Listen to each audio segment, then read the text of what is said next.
Telangana side ఇవైతే ఉలవకాయలు అంటారు. మీ side ఏమంటారో కామెంట్ చేయండి. అయితే ఇవి నార్మల్‌గా ఫ్రై చేస్తే చాలా బావుంటుంది కర్రీ.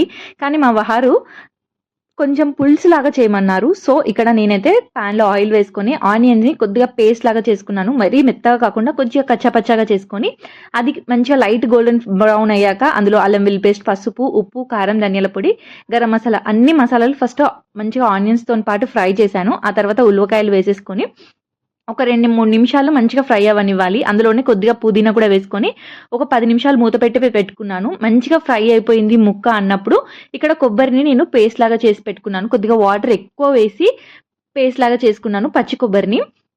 ఇది ఇప్పుడు మంచిగా ఉడకనివ్వాలి. ఆ కొబ్బరి ఫ్లేవర్ అంతా మంచిగా పట్టేస్తుంది కర్రీకి. ఆ తర్వాత మీకు కావాలంటే కొద్దిగా లిక్విడ్ లాగా చేసుకోవచ్చు. కొద్దిగా నేనైతే లిక్విడ్ లాగా చేస్తున్నాను. సో, కొన్ని వాటర్ యాడ్ చేసి ఫైనల్‌గా కొత్తిమీర వేసుకొని సర్వ్ చేశాను. చాలా చాలా బావుంది. ఒకసారి ట్రై చేసి చూడండి.